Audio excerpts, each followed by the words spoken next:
name's Dawn Volpe. I'm the pastor of Ephraim Moravian Church, and I'm standing here on sacred ground. The Ephraim Moravian Church was built in the 1800s. It's over 150 years old. The Moravians came to Ephraim in 1853. But I want to talk to you about another very sacred place, and that's up the hill from here on Norway Street. It's our cemetery. And it enfolds all our sacred ancestors, the people who built Ephraim, the people who loved this place and gave us such a marvelous legacy. You're here because you're going to see some of our dearly departed. They've been gone for many years, but every year we resurrect them for a few moments so that they can tell their story. We started this 10 years ago because we who are above ground wanted to honor those who are beneath the ground. The people that you're going to hear from, some of them lived through the 1918 pandemic. Now, of course, when they were living, there was no Revo, there was no internet, but they survived, and so will we. We're publishing this on All Saints' Day. Now, I don't think any of the people that we're talking about would say that they were saints. They weren't just saints because they died and went to the Savior. They were saints because they built this beloved community, because they loved God's people. You're going to hear their joys and their sorrows. I hope that in another 100 years, when we're below ground, that someone will speak of our legacy in this beloved community. Thank you so much for being here, and may you have a blessed day.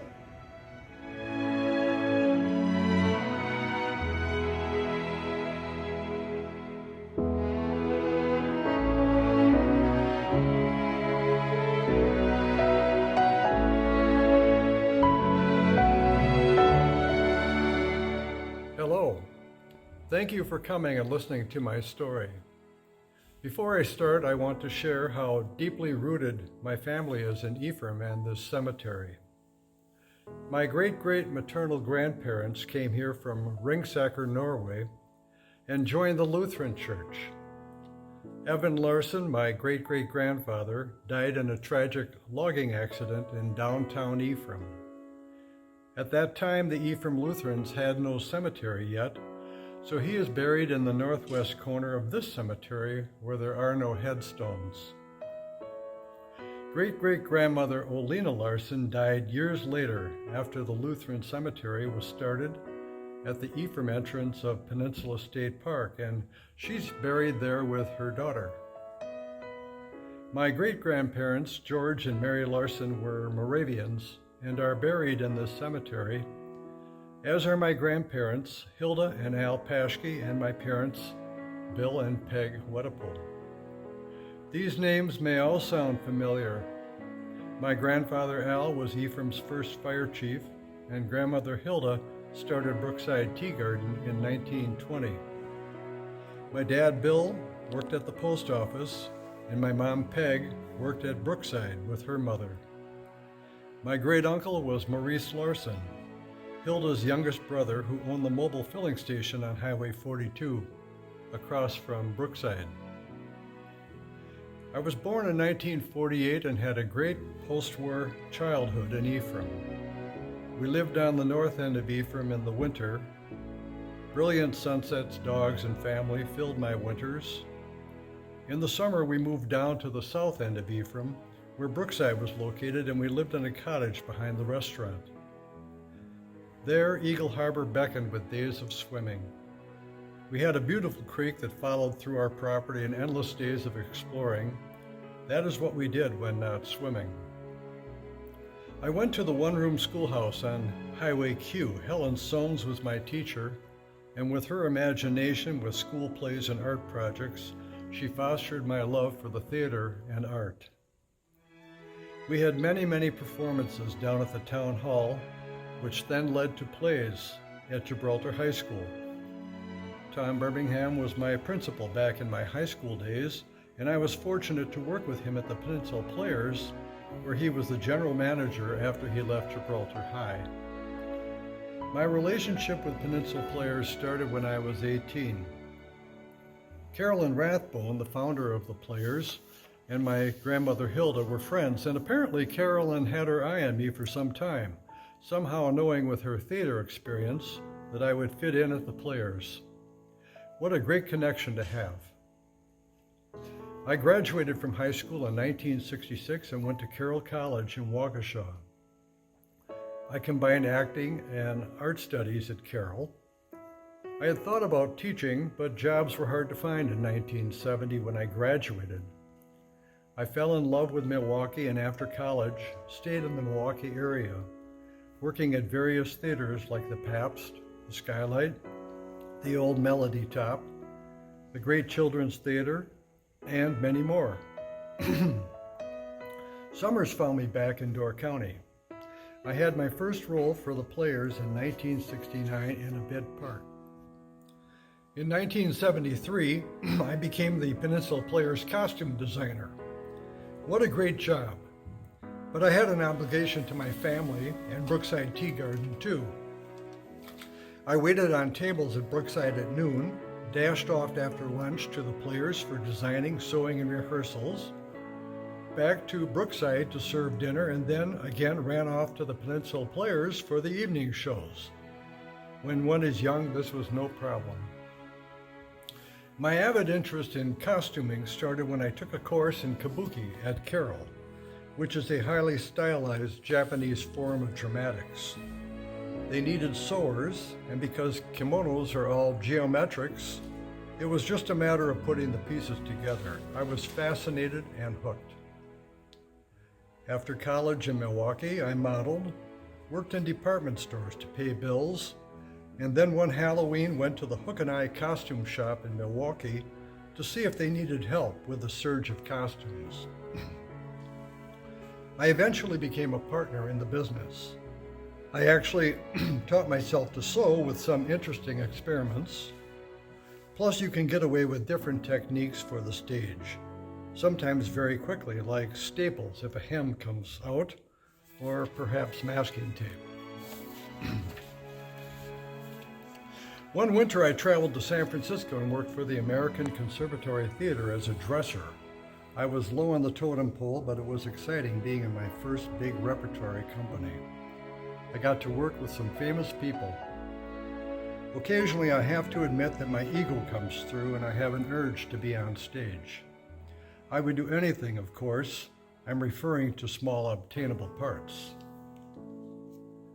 In 1975, I was part of the Midwest premiere of A Foot at the Players.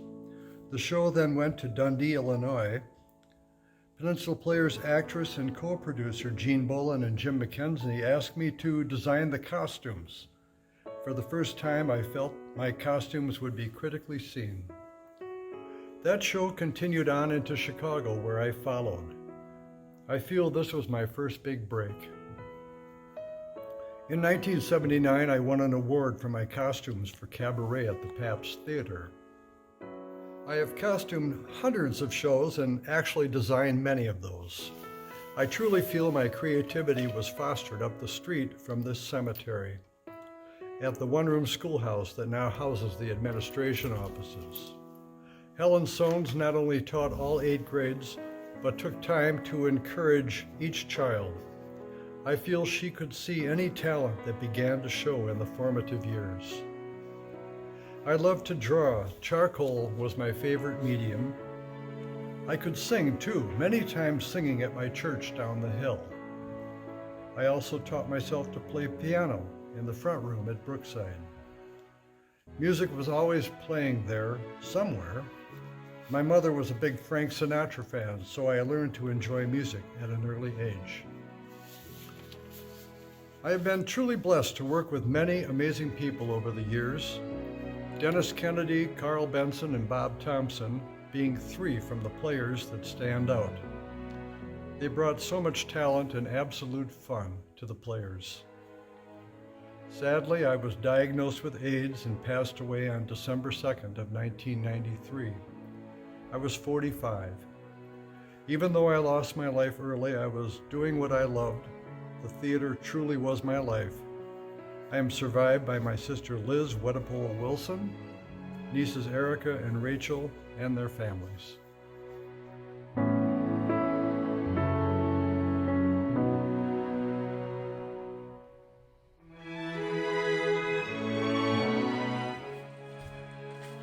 Hello, I'm happy you came to see me. I want to tell you a little bit about my family. I'm Everett Milton Valentine. I was born in Milwaukee in 1891. My father was Edward S. Valentine, who was born in Shanty Bay, which is now part of Peninsula Park. My mother was Matilda Forbein Valentine, but everybody called her Tilly. My grandparents were some of the earliest settlers in this village of Ephraim, coming here in 1858. My father met my mother when he lived in Milwaukee, and that is where we lived after they were married. My father was a captain. He had a three-masted schooner named Marian Cook. Mother went along on the voyages and operated as a cook on the ship. That's where she honed her skills to run a successful hotel later on. After I was born, Mother stayed at home in Milwaukee, but I think she really would have rather stayed on the ship. Unhappily, my father passed away when I was only 7 and way too young to be without a father.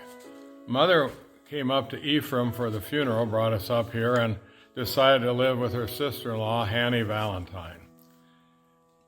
A couple years later, she bought a cottage, which was right next door. It's owned by one of the earliest settlers of Ephraim, Dr. Jacobs. She built a stone wall around it, became known as a stone wall cottage. She started renting out rooms to the tourists and became in the hotel business. It wasn't a very large hotel, not like the other big hotels in Ephraim, but she did very well. She became reacquainted with Adolph Anderson, who owned the dock where they used to dock the schooner when she came to town, and they liked each other very much. They decided to get married in 1906. He was 40 and Mother was 41. In 1909, they presented us with a brother, Henry, who became a doctor and made us very, very proud. Because Adolph's business was at the dock all day and Mother was running the hotel, they were apart from each other. However, Adolph took a lot of interest in Mother's hotel, and so they built a small hotel right next to Stonewall Cottage. After a couple of years, it was doing so well, they decided to tear the Stonewall Cottage down and build a very large hotel called the Anderson House. You've probably seen it. It's between the Ephraim Moravian Church and the Bethany Lutheran Church. I wanted to know how well we were doing with the other hotels in town, so every morning before 6 or every evening after 6, I go to the other hotels and count the cars and see who had the most cars. That way, we knew who had the most people.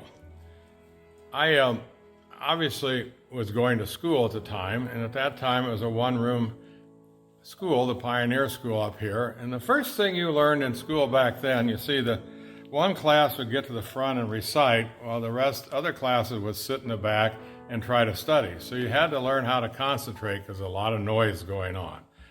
It was thought that memorizing poetry was good for your memory, so each week we had to learn several poems. However, sometimes there were many verses long, and it was hard to remember. What I really enjoyed, we had recess twice a day. And as I got older, it seemed like recesses got shorter and shorter and shorter.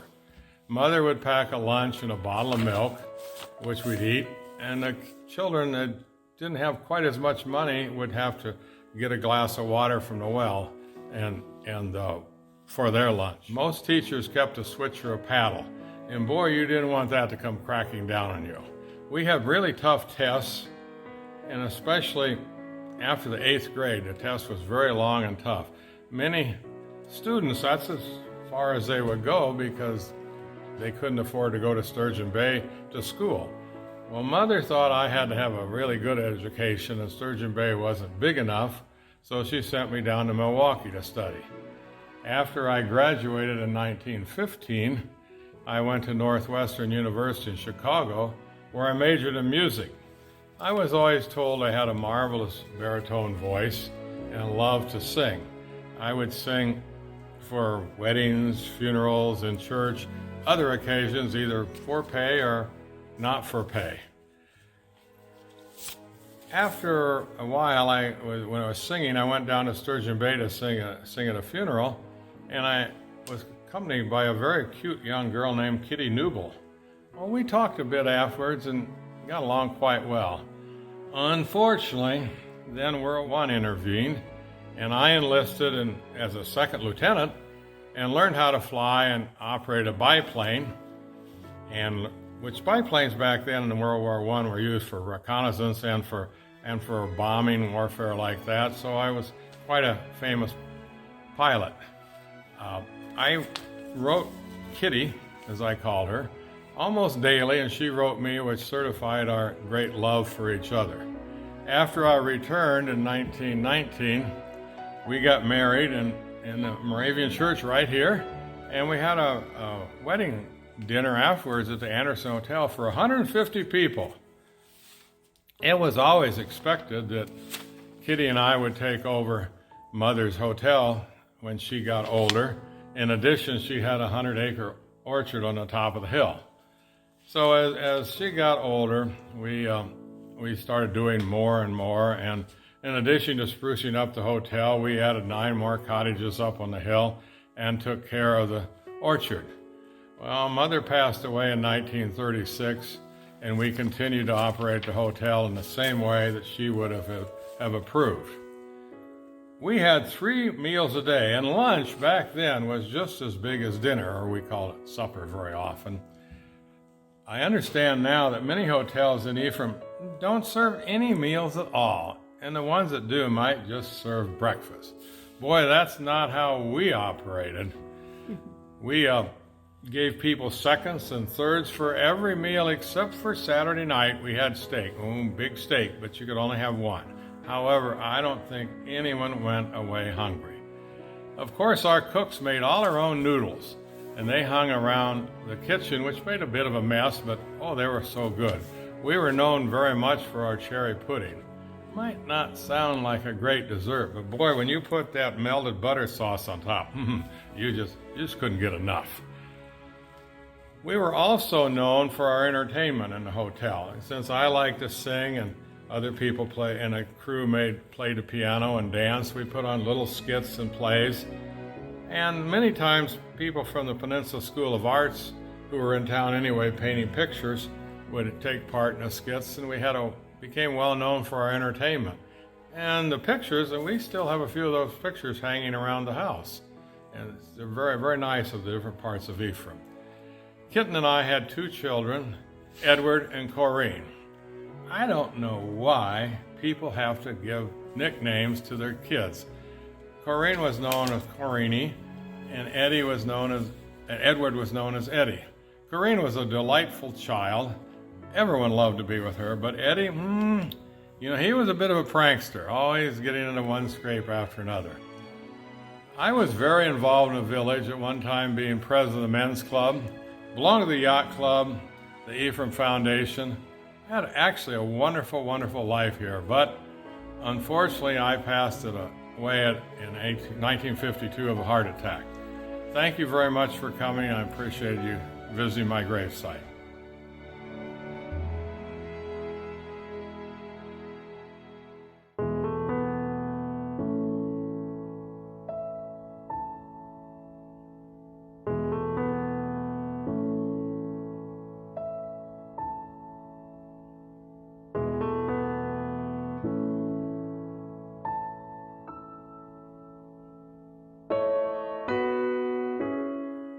My name is Augusta Olson, and I was born in Fish Creek. My parents were Charles and Christina Jarman, and they raised me very happily in that little town, which incidentally is just a little bit south of Ephraim. In those days, however, with no transportation, it was a big deal to go to another town. we usually had to walk and then walk back, which wasn't very much fun. Or sometimes we could get a one-way ride on the Goodrich boat and then only have to walk one way. Nevertheless, it's about 4 miles, so we didn't make that little journey very often. I did come here a few times because I did have a few friends who lived here. And interestingly, one time when I came to visit a girlfriend, I noticed that there was a for sale sign on a farm down near the water. I looked into it and discovered that it was the blacksmith of Ephraim, and he wanted to move away. So I looked it over and went home and told my parents about it. They said they'd look at it too, so we did, and then we bought it. And it wasn't very long, about 1 year, before the rest of my life happened. When I became the owner of this little hotel, it was nestled in the Pine Grove woods, so we called it Pine Grove Hotel, and we had such a lovely view of the water. I'm sure there still is a lovely view of the water. I haven't been there since I passed away.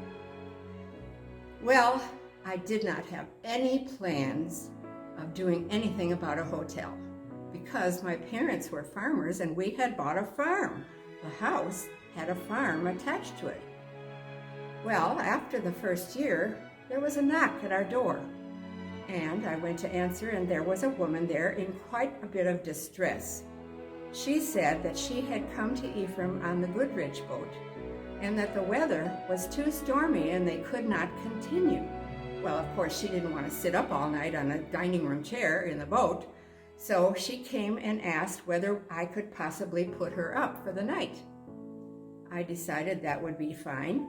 We had extra bedrooms, and so we brought her in. She liked it very much, and the next morning before she went back to the boat, she said, "Do you think I could come back again later in the summer and stay a couple of weeks?" I thought, well, yes. And if I hadn't said yes, my life would have been much different. But because I did say yes and she did come back, other people learned that we were renting rooms. Of course, bear in mind, it was not a hotel yet. We were just renting rooms in our home. However, the word did get out, and pretty soon we thought we might have to add on. We added a wing on the south side of our house, and pretty soon, about 10 years later, we added another wing, and pretty soon we had to start serving meals. We not only served breakfast at the beginning, as we did do, but later on, people wanted lunch and dinner.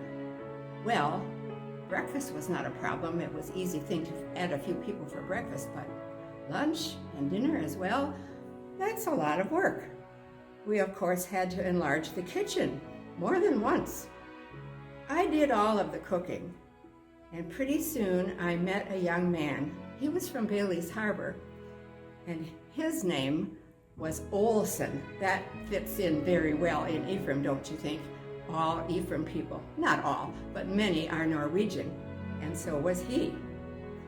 His name was Everett Olson, and he was very tall, and I was not very tall, so perhaps we looked a little strange when we walked around together, but he was a big helper. His job was being a commercial fisherman, but he quit that pretty soon because he realized he was needed around the hotel after we began having many people. Eventually, we had to add on so much to make a large dining room that we were feeding 90 people for dinner. Not everyone came for breakfast at the same time, but everyone came for dinner. That's my idea. I did not want to be standing there cooking for hours and hours. And we had one thing on the menu. You had to eat what I had prepared and be happy with it, because I was not going to be a restaurant like in the big city of Chicago where you had many entrees to choose from. We had one entree. We started with soup, we had a salad, and then a nice dinner and a dessert. Much later, when our first child grew up and married, His wife became our pastry cook. That was wonderful. In fact, even after my husband and I passed away, she continued as the pastry cook in that hotel. Her name was Marian, and I loved her dearly. Well, my son turned out to be my only child. He was born in 1911, and as he grew up, he began to help out also in the hotel. Of course, when you grow up in a business and you know it from the ground up, you can do anything that's needed. So not only was he a good carpenter, but he was a plumber after we had plumbing. Our little house didn't have plumbing. We stayed in the bungalow, and it had no bathroom at first. My, how luxurious that was when we finally had an indoor bathroom. Of course, we had to have an indoor bathroom in the hotel with that many people coming and going. But we didn't put 94 people in the hotel building, even though what started out as our house was a two-story house. Then we added on to the south another section that was 2 stories. And then 10 years later, we added on to the north another section that was 2 stories. So all those feet became the dining room and the kitchen, and about 5 rooms remained in the main lodge for guests. Then we added cottages. Would you believe we started out with about 6 and ended up with 15? Another thing you might not be thinking about is, on the day that people come and go, 15 cottages and 9 bedrooms is a lot of beds to make. There was a lot of cleaning to do, and although our waitresses were pressed into service as cleaners on Saturday, we also had to employ some women from Ephraim.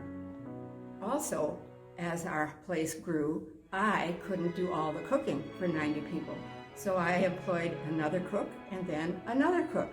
So there were 3 of us in the kitchen, 4 if you count the pastry cook. So that was a lot of bustling around every single day. We didn't get to have a rest on Sunday. We never got to go to church all summer long. Believe me, it was so pleasurable when fall came and we could shut our doors, and then we could go to church again, and we could see all our friends whom we had not seen in ever so long. Of course, they felt the same way.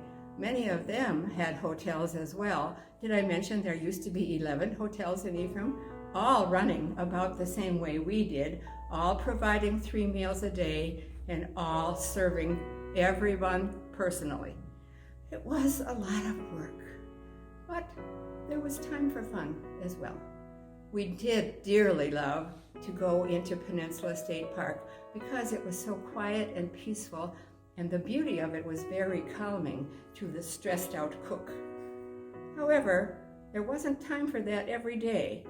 Now my husband, who had been a fisherman, had continued to keep his boat.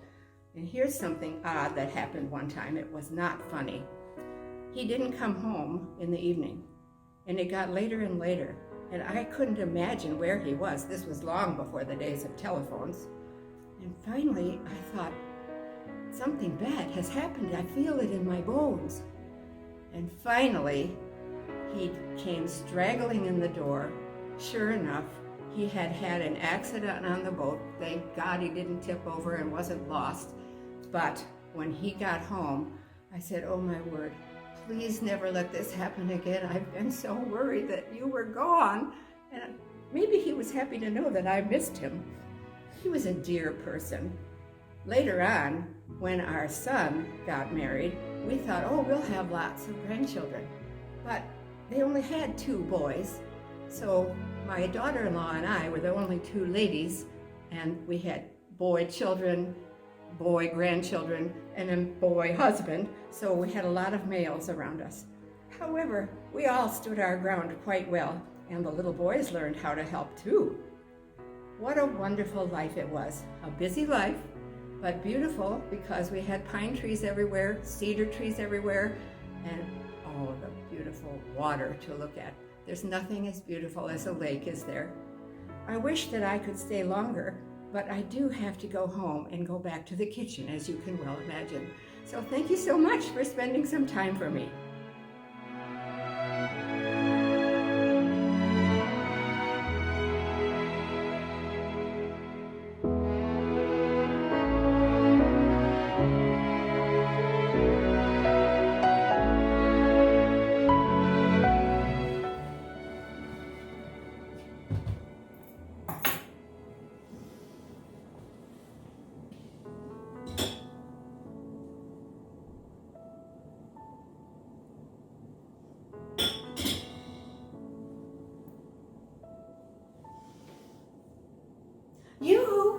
It's Mrs. Olson. Marian. Well, you're a familiar face. I do hope you've been taken care of. You know how we pride ourselves on serving our guests at the Pine Grove Hotel and Motor Lodge. A touch of early America is our motto. Guests are like family to us, and your family has always been one of our favorites. My goodness, we missed you last year. I believe you had a wedding, didn't you?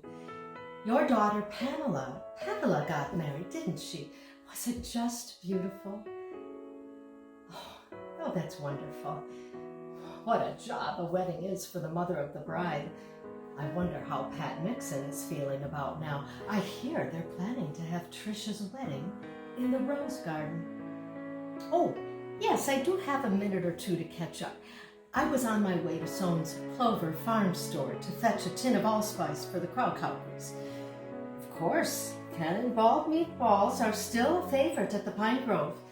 It is a bit of work grating the potatoes and blending the flour mixture to wrap around the Krautkaukers and then boiling the meatballs.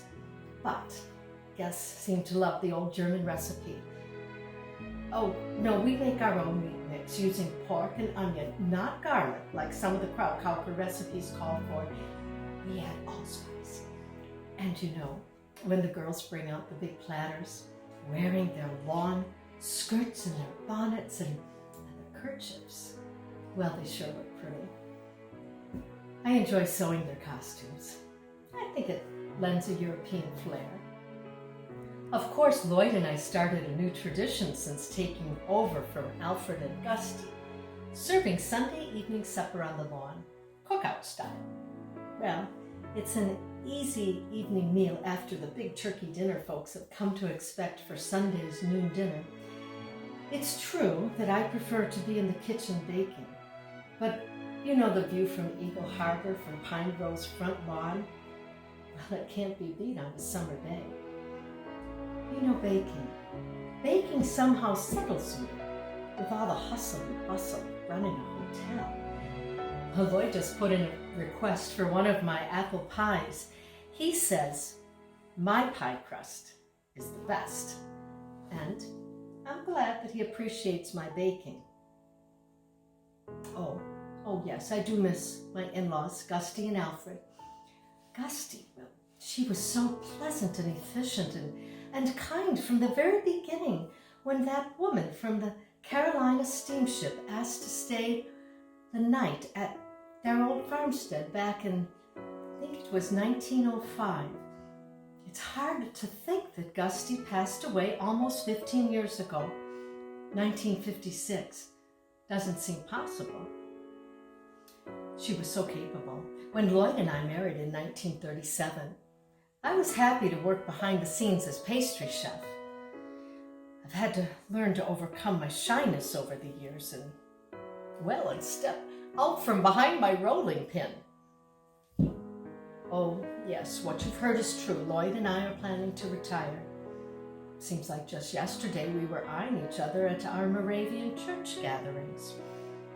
Oh, no. My husband has lived in Ephraim all his life. Me? Well, I grew up near Sturgeon Bay. Schmegel is my maiden name. That's spelled S-M-E-J K-A-L, Schmegel. It's Bohemian, or today some would say Czech. My dad was born in Jacksonport. He worked at Evergreen Nursery, and he farmed like so many others did in those days. And mother, well, she was from Maplewood. That's a little bit south of Sturgeon Bay. She stayed home raising 5 boys and me, the only girl, and helping Dad on the farm. We had five boys, brothers, but we lost Les in World War II. He was just 26 years old.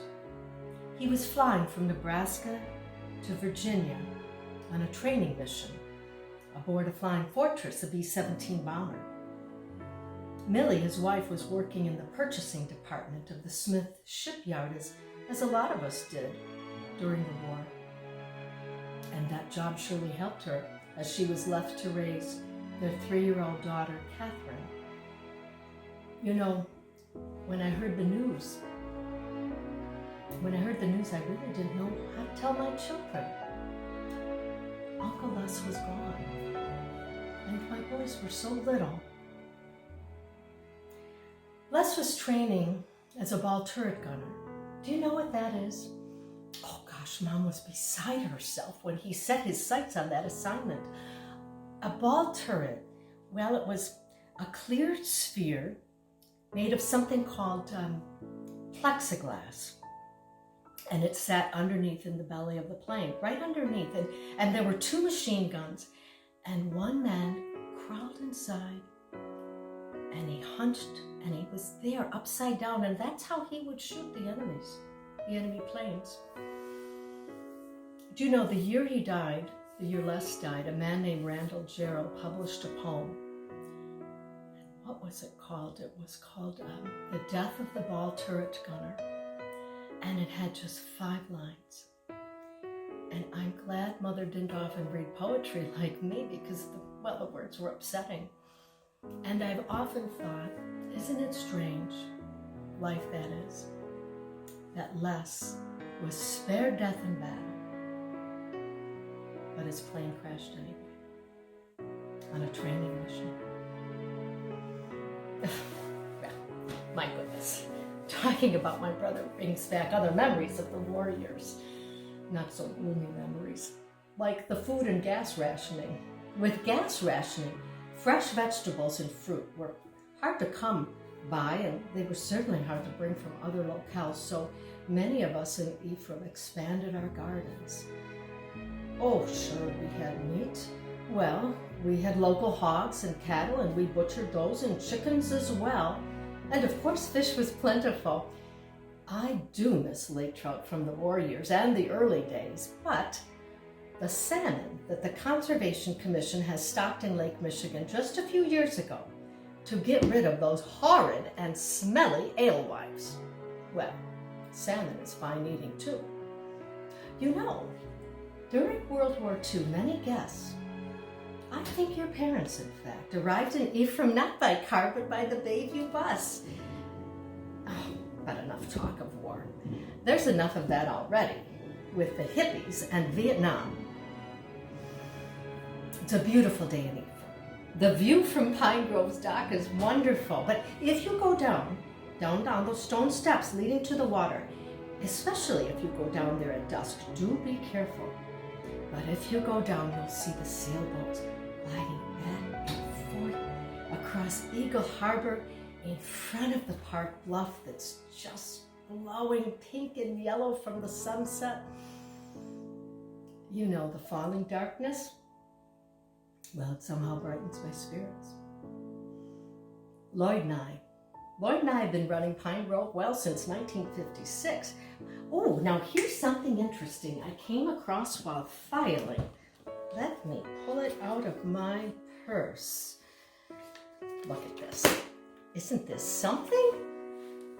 This is the 50-cent certificates we had made, Lloyd and I, and of course Gusty and Alfred, marking the Pine Grove's Jubilee. It's 50th year.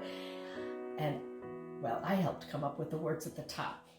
And I think it's mighty fine. It says, State of Reminiscence. This certifies that a wealth of good will and good times is the treasure of Olson's Pine Grove Hotel. Isn't that fine? Gotta put this back in my purse because I really want to show Lloyd what I came across.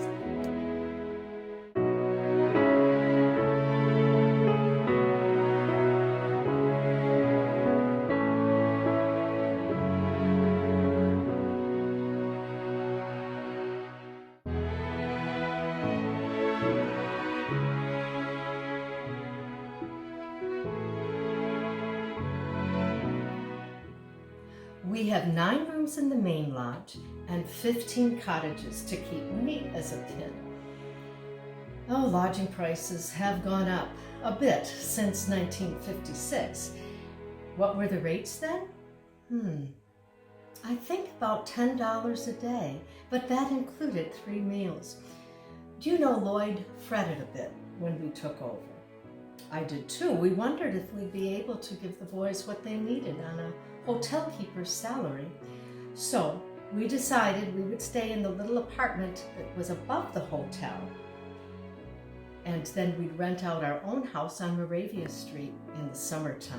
And that helped quite a bit. Some years were better than others. And one year, Santa was able to bring the boys a Lionel train set. Oh my, wasn't that a surprise? The boys played with it for hours, as did the little Mayhew girl, Linda. She came over with her daddy brought her over, and she would watch that train go round and round and round for hours.